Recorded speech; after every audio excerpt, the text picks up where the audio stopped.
Syederalun, viral di media sosial sepeda motor dinas Kades di Jepara yakni NMAX merah dikendarai remaja tak lama setelah diserahkan. Hal itu menjadi perhatian warganet karena sebelumnya seluruh kepala desa di Jepara baru saja mendapatkan sepeda motor dinas NMAX merah. Menyikapi viralnya video tersebut, Kepala Dinas Sosial Pemberdayaan Masyarakat dan Desa Kabupaten Jepara, Edi Marwoto, menegur para Kades. Ia meminta para kepala desa atau petinggi agar bijak menggunakan sepeda motor dinasnya. Pasalnya, sepeda motor NMAX berkelir merah itu memang diperuntukkan untuk petinggi agar pelayanan di desa lebih maksimal.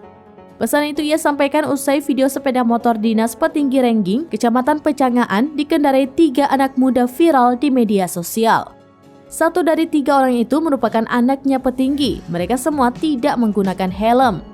Video ini viral tak kurang dari 24 jam, motor produk Yamaha itu diterima petinggi dari PMK Jepara pada Senin 10 April 2023 lalu. Ia sangat menyayangkan motor dinas tersebut tidak digunakan sesuai peruntukannya. Ia juga tidak tinggal diam. Atas video viral tersebut, pihaknya sudah mengirimkan staf ke Desa Rengging untuk memberikan teguran atas tindakan tersebut. Teguran ini merupakan penindakan atas pelanggaran pertama penggunaan sepeda motor dinas. Seperti diketahui, seluruh kepala desa di Jepara yang berjumlah 184 orang baru saja mendapatkan motor dinas All New 155 NMAX standar. Pemkab Jepara mengucurkan anggaran sebanyak 5,7 miliar rupiah untuk membeli 184 kendaraan tersebut. Satu motor ditaksir dengan harga 31,5 juta rupiah.